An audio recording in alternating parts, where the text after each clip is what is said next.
Merci Adrien pour cet appel à la diversité. Nous allons maintenant reprendre les pitchs et je vous prie d'accueillir Lucille.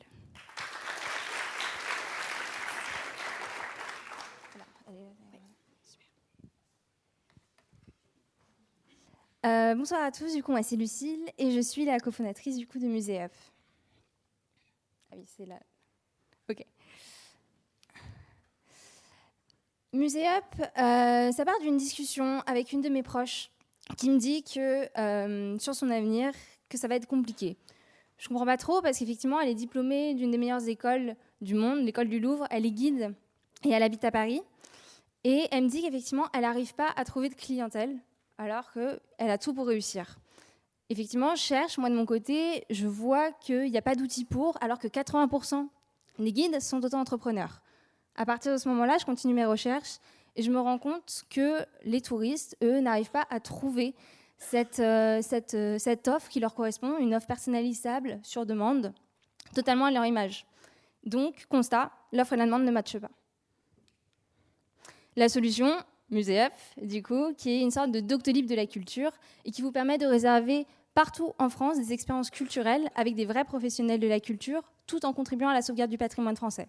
Donc, que ça aille de la visite traditionnelle de musées, de quartiers, de châteaux, de monuments en péril aussi, à des escape games, des chasses au trésor ou des jeux de piste, il y en a pour tous les goûts, pour tous les âges et pour tous les budgets.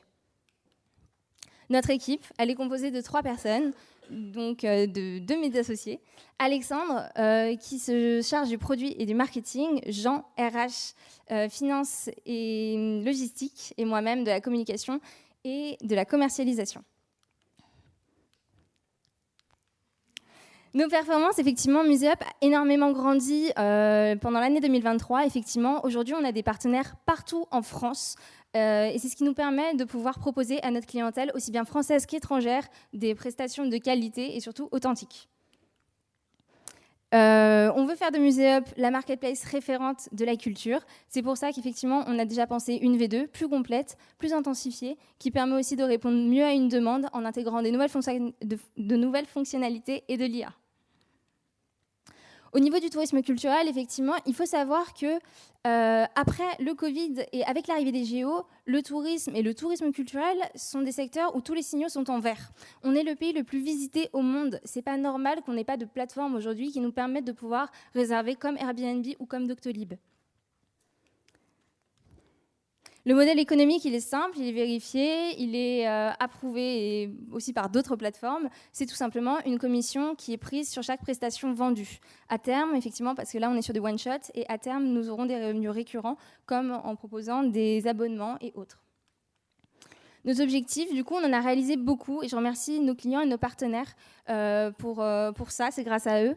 On a comme objectif de développer effectivement encore plus à l'échelle nationale, mais aujourd'hui à l'international Muséup. Je vous remercie Shipboost.